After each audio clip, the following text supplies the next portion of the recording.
all across America and around the world. This is Veterans Radio. This is Veterans Radio. Welcome to Veterans Radio. I am Jim Fausone. I'm the officer of the deck today. We've got some great programs for you. I think you'll find very interesting. We always want to remind you can find more about Veterans Radio at its Facebook site or by going to veteransradio.net, where we're on the web 24/7. You can find a lot of our podcasts there as well. We post new ones every Tuesday, so you can get a new story, a new interview, something you didn't know before by going to veteransradio.net. And before we get started, we want to thank our sponsors. First up, we want to thank National Veteran Business Development Council, nvbdc.org. It was established to certify both service-disabled and veteran-owned businesses. You'll find out how they can help your business by going to nvbdc.org. We want to thank Legal Help for Veterans. Legal Help for Veterans fights for veterans' disability rights all across the nation. You can reach them at 800-693-4800 or on the web at legalhelpforveterans.com. We want to welcome to Veterans Radio today Lieutenant Colonel James R. Dempsey Jr., retired. Jim Dempsey's a friend of us here at Veterans Radio, and we're glad to have you on Veterans Radio, Jim. Great. Thanks for inviting me. I enjoy the opportunity to discuss issues related to veteran activities, veteran benefits, and something that I'm very passionate about. You are passionate about it, which is why I've asked you to get on today. And you served in the military for 28 plus years, initially as a non-commissioned officer, and then you went back and got a direct appointment as a second lieutenant in the Medical Service Corps of the United States Air Force. Tell us give us the thumbnail of your military career. Sure. So, I graduated from high school in 1970, and that was right at the, kind of the peak of things started winding down a little bit after that, but peak of Vietnam, and I had no interest or desire to have anything to do with military or military service. And as it was, I went to college for 3 years, got married, continued going to school part-time. And I don't know, my wife and I had a really good friend that had just gotten out of the Army. And both of us, after having been married for about 9 months, decided that we would venture into the Army, into career fields that we were interested in, and obtain the GI Bill. So that was our focus. That was at the very end of I was involved in, I think, the second to last draft that there was when I was 19. So, we went into the military just thinking it was going to be for a few years or 3 years, get out, and that would be the end of it. But with me, it ended up lasting just a few months shy of 29 years. Well, and we should say that his better half, Jane, who's a retired VA oncology nurse, also did 22 years of service in the Army Nurse Corps. She may actually be the better one to talk to, but I didn't want Jim mad, so I started with him. So you had assignments, as most military folk do, kind of all over the country. Tell us a little bit about those assignments and the work that you did. Sure. Initial basic training was at Fort Dix, New Jersey. Jane and I left on the same day on the 9th of June back in 74 and went to basic. She to Fort Jackson, South Carolina. And we did our 8 weeks there. And my first assignment was to go to Alaska. I went to Fort Richardson in Anchorage, and I was only there for 2 weeks, and they transferred me north to Fairbanks at Fort Wainwright. I worked there as a 91G or 91 Golf. That was a social work psychology specialist. So I was in a program called Stripes for Skills. I entered the military as a private first class, E3, and 8 weeks after basic training was promoted to specialist 4. And that was due to the 4 years of college I had prior to going in.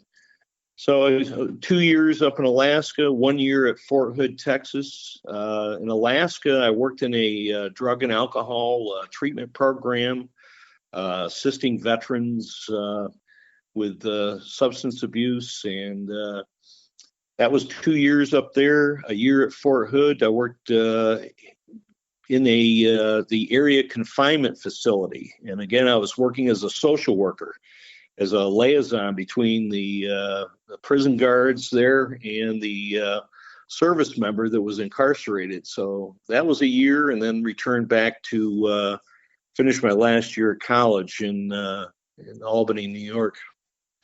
And along the way, you picked up your registered nursing degree and registration, I believe, out of New York, and you worked there as a psychiatric nurse for a period? Sure. Yeah, after I finished up my 2 semesters at Albany State in New York, I went to work for a couple of organizations and made the realization that I had a degree, I had experience, but it wasn't necessarily aligning with the a good wage. I decided after a couple of years that the nursing field would offer me an opportunity for commissioning in the aeromedical evacuation unit that I was in with the Air National Guard. I spent 4 years in the Army Guard in an ambulance company up in the Adirondacks in New York. And I left a very nice job with them as their training NCO. It was an active duty position. But I decided in '81 to go back to school and seek a nursing program, and worked for the state of Michigan, the state of New York at the Capital District Psychiatric Center adolescent unit for a year, and then went into to work with the Department of Corrections. So I worked several years for them as a psychiatric nurse. That was a very interesting job, but again, I was seeing Vietnam veterans. A lot of them had been incarcerated. A lot of it was due to PTSD, which hadn't even been coined yet at that time. So it was a very, very interesting position, and I had planned on getting commissioned as a nurse with through the Air National Guard, but as it was, just a few months before graduating from the nursing program, I was offered the opportunity to obtain a direct commission as a healthcare administrator. And I would be working as an operations officer in the aeromedical evacuation unit. So that seemed enticing to me. I accepted the opportunity, but I did continue to work. That was a part-time position in the Air National Guard. I continued to work as a psychiatric nurse in the Comstock Correctional Facility, which is right on the Vermont-New York border up near Whitehall, New York. One of the things that's interesting about this career path, Jim, and we're going to talk about being the first chief of aeromedical evacuation for the National Guard Bureau, it's not a straight line, is it? I mean, it is a very jagged line, always kind of moving to the next opportunity. And I think there's lessons there for people to learn that you never kind of know what that next opportunity is, but you have to be ready and you have to be open for it, don't you?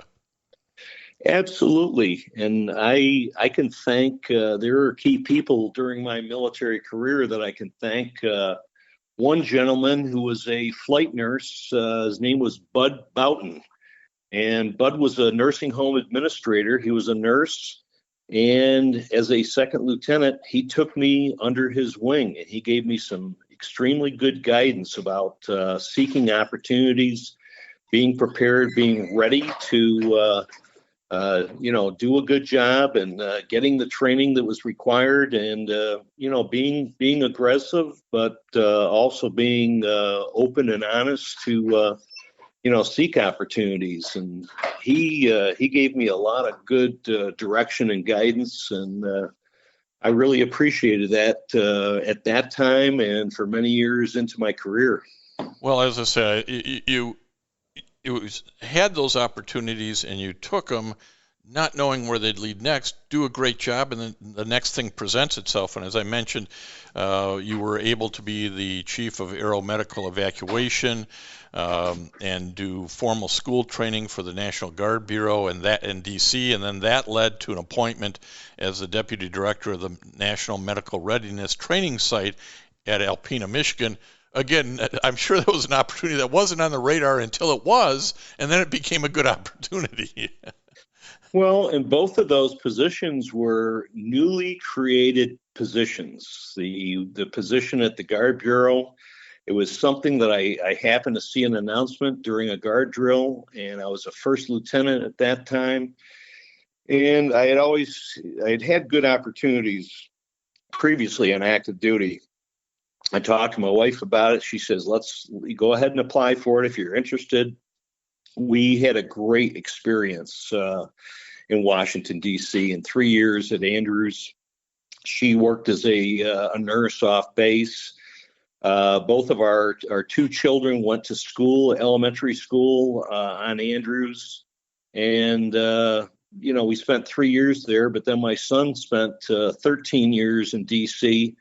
Working with the Air Force Band. So he spent a lot more time, or a lot more time than I did in D.C. He still is serving right now in Washington. He's a senior master sergeant, as I understand it. Correct. Has been for about 6 years now. Yeah, he's with the Air Force Superintendent of Enlisted Developmental Education in D.C. So what a great opportunity there. But I'm going to rush this a little bit because I want to get to the real reason I wanted Jim Dempsey on.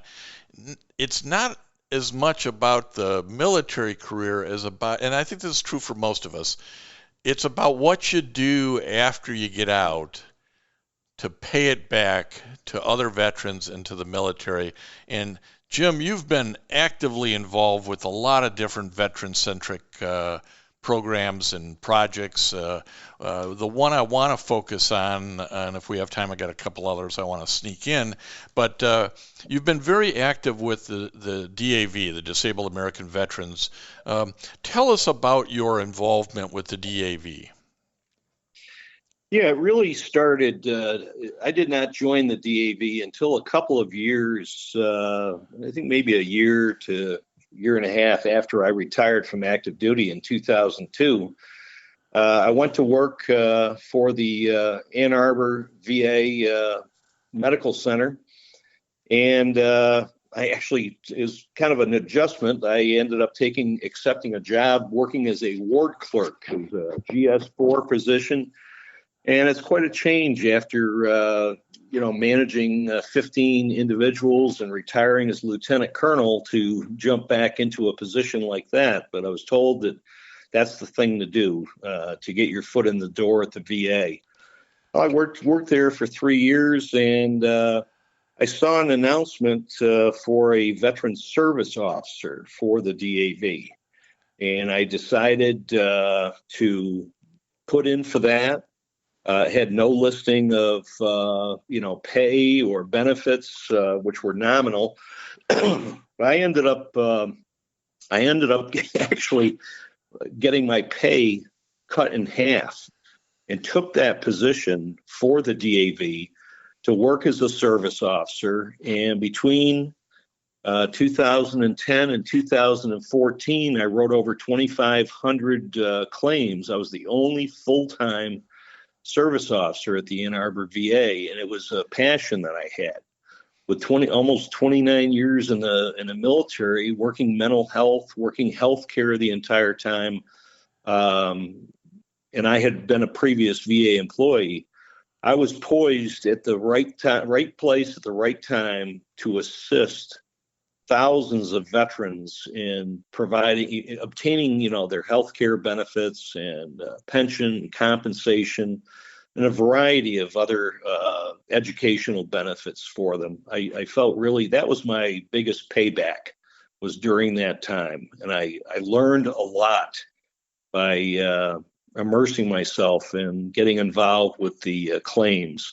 And that planted the roots for me to stay on with the DAV and assist them. The year after I retired as a state commander, I've been very active ever since. Every year I'm working on my third term as the state treasurer.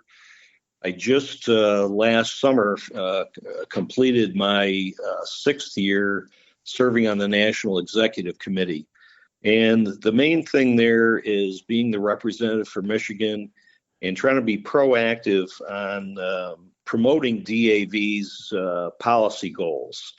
And this is predominantly in Washington, D.C. Yeah, that's one of the things I want to get across to folks, is that your service organizations, and here we're talking specifically about the DAV, helps you from all the way from the most basic level, as Jim, you just mentioned, helping write up disability claims at a VA hospital and helping people with their benefits at that ground level where the rubber meets the road, all the way up to DC, where DAV and other VSOs are working on policy issues that need to be brought in front of Congress year after year after year to try to get the appropriate changes for our veterans. And having spent 6 years on the DAV National Executive Committee, I suspect you saw that effort and saw some wins you'd like to talk about. Yeah, absolutely. I think one of the biggest things that I can think of is the recent passage of the PACT Act, and that addresses the gaps that the VA has had in providing coverage or military compensation to veterans who served in toxic exposure laden areas all around the country, whether they be at Camp Lejeune or overseas in burn pits, in Iraq, Afghanistan. They had them also in Vietnam, but there's a variety of different toxic exposures that individuals have had with the firefighting foam that's used all over the world, or was used. So that particular, the PACT Act, was one that I think, they started discussing this probably about the time I went to work for the VA in 2010. So here it is 13 years later, and it's finally just now that it's recently passed, last year, it's time for it to be implemented over the next few years. So we monitor that and watch, and that's probably one of the biggest ones that comes to mind, because it's comprehensive. For a lot of veterans, were never provided the opportunity to have success in pursuing their claims. Yeah, it really was huge, and it's still just beginning to be implemented, not only for burn pits, but guys exposed to Agent Orange in countries that previously weren't accepted. This whole concept of toxic exposure at bases is got more work that needs to be done legislatively. Anybody in the military knows you're exposed to a lot of chemicals, a lot of different stuff you don't think about when you're 18 or 22 years old, right? You're a healthcare professional. You even now you'd probably look back and say, well, I didn't think about that when I was 25. Right. So it's these veteran service organizations that bring the attention to this matter, these kind of matters, to Congress. A lot of people think VSO organizations like DAV, Jim, are dinosaurs of the past. That the membership is dwindling, the posts are closing. What do you see as the vision of the future for organizations like the DAV? Well, our organization has a very laser focused mission, and one of the things they developed was something called Operation Keep the Promise. Well, Keep the Promise is promises that were made to veterans when they joined the military of benefits that they would have or be available to them. And a lot of these benefits, have eroded, or the benefits are there, but they're not funded properly. And I see the future of several veteran service organizations potentially consolidating or getting together, and they do that now. They get to several organizations, put their forces together, and they fight a lot of these missions in a unified fashion, like the VFW, American Legion, the DAV, or some of the big three. But it's difficult to know what's going to happen with the Vietnam Veterans of America. I am a member of that organization. It is a dying organization, a dying breed, because of the way their charter was written. And they've discussed changing it and modifying it, but I don't think that's going to happen. So you had to serve during Vietnam, during the 62 to May of 75 time frame to be a member. Well, a lot of these people have gone. I think in the future, the chapters are consolidating. It's getting smaller and smaller. Michigan 20 years ago had over 50,000 members in the DAV. Today it's 23,000. And we're not getting a lot of the younger members. People want to do things online. They want to do things virtually. And I really don't know what the answer is, but I think that all these organizations will remain fairly strong on the legislative aspect and at the national and the state level. But I think we're gonna see a lot more consolidation. We see chapters merging, neighboring communities and neighboring counties are joining forces, and it's not a good thing, but it doesn't look extremely bright for expansion of programs. Well, as you said, the focus on the legislative side to making sure that promises are kept, I think there'll always be a need for strong veteran service organizations, maybe in a different format, but certainly that need exists. You're a past commander for the DAV for the Department of Michigan. You currently serve, I believe, as chairman of the Board of Trustees to the Michigan Veteran Trust Fund. Can you tell us what that does? Yeah, absolutely. The basic mission of the trust fund, which celebrated its 75th anniversary just this last year, was formed in a Public Act of 1946, Public Act number 9.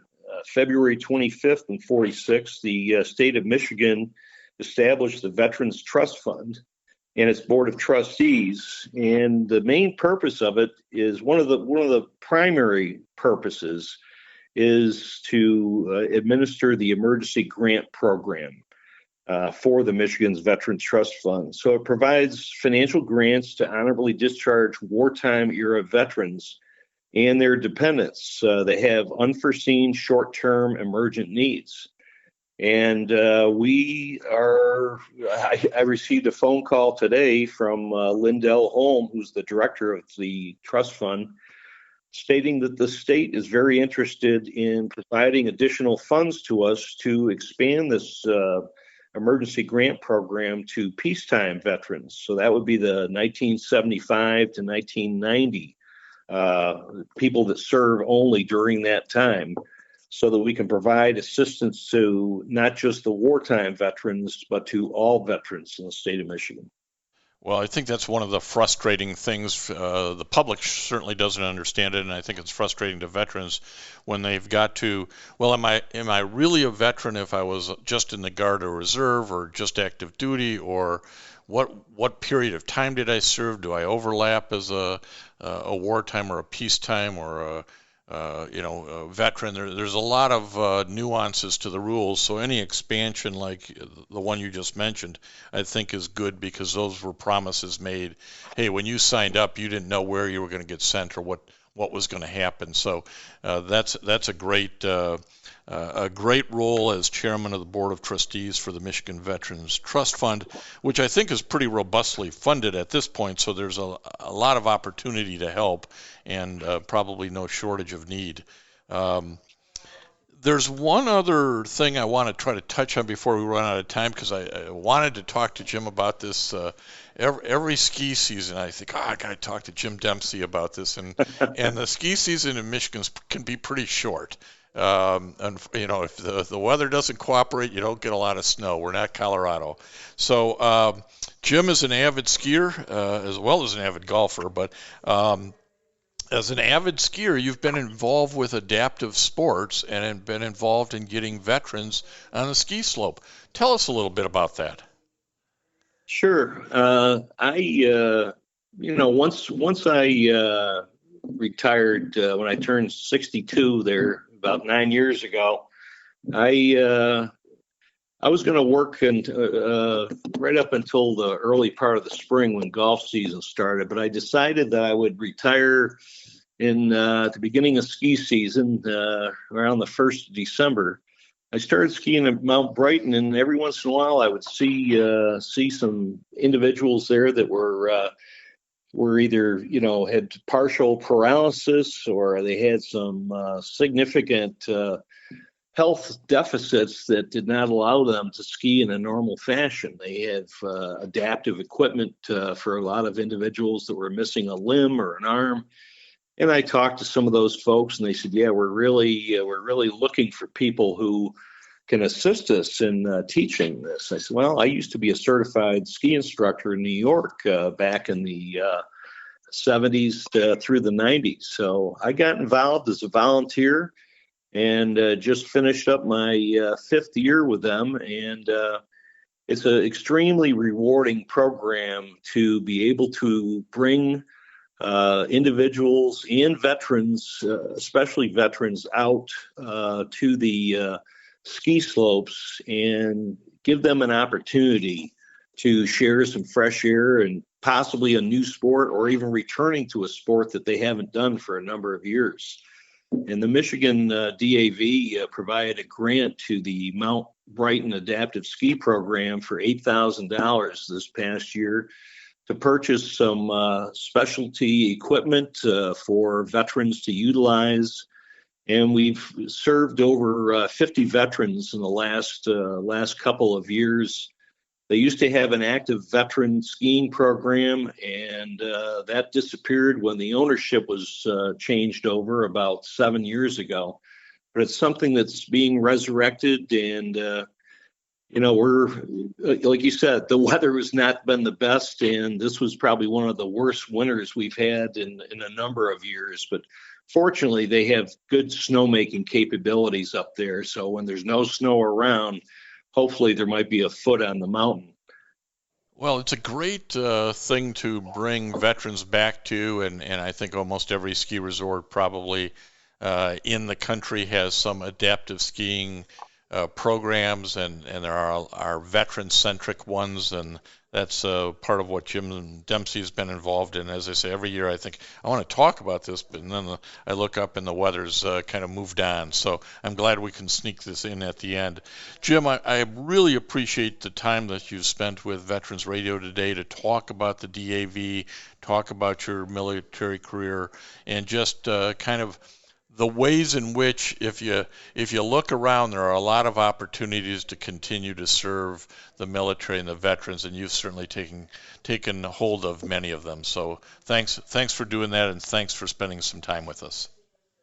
Absolutely. Before we go, I'd like to give a shout out to another program that's kind of starting at this time of the year. It's called the PGA HOPE program. And the HOPE program is something that's administered specifically for disabled veterans, whether it be physical or mental. There's 3 or 4 places around the state of Michigan that are going to be offering free equipment and golf lessons to veterans. I think Fox Hills in southeast Michigan is one of those. And also there's a organization called the Veterans Golf Association, which has a chapter in Michigan. That's another excellent opportunity for veterans that may be disabled or handicapped, that they can also participate on an equal basis. But thanks for inviting me today, and thanks for having me on. I appreciate it, Jim. We're glad to do it. And as I mentioned earlier, he's an avid skier and avid golfer, and he just got to plug in for the 2 golf groups that he's helping promote for veterans. So that's great. PGA Hope Program and Veterans Golf Association. Jim, thanks for your time today. You're welcome. Thank you. And I want to thank everybody for listening to Veterans Radio today. I am Jim Fausone. It's been a pleasure to be your host. I'm a veterans disability lawyer at Legal Help for Veterans, and you can reach us at 800-693-4800 or legalhelpforveterans.com on the web. You can follow Veterans Radio on Facebook and listen to its podcasts and internet radio shows by going to veteransradio.net. And until next time, you are dismissed. If you have a VA claim denied by the Board of Veterans' Appeals, contact Legal Help for Veterans at 1-800-693-4800. They're experts in handling cases before the U.S. Court of Appeals for Veterans Claims. Their number again, 1-800-693-4800. We again want to thank our national sponsors, the National Veterans Business Development Council, nvbdc.org, VA Ann Arbor Health Care System, the Vietnam Veterans of America Charles S. Kettles Chapter, Ann Arbor, Michigan, VFW Graf O'Hara Post 423 in Ann Arbor, and the American Legion Press Corn Post 46, also in Ann Arbor. We appreciate all your support. You can go to veteransradio.net, click on the sponsor level, and continue to support keeping Veterans Radio on the air. And until next time, you are dismissed. With Lucky Land Slots, you can get lucky just about anywhere. Dearly beloved, we are gathered here today to... Has anyone seen the bride and groom? Sorry, we're here. We were getting lucky in the limo and we lost track of time. No, Lucky Land Casino, with cash prizes that add up quicker than a guest registry. In that case, I pronounce you lucky. Play for free at LuckyLandSlots.com. Daily bonuses are waiting. No purchase necessary. Void where prohibited by law. 18+. Terms and conditions apply. See website for details.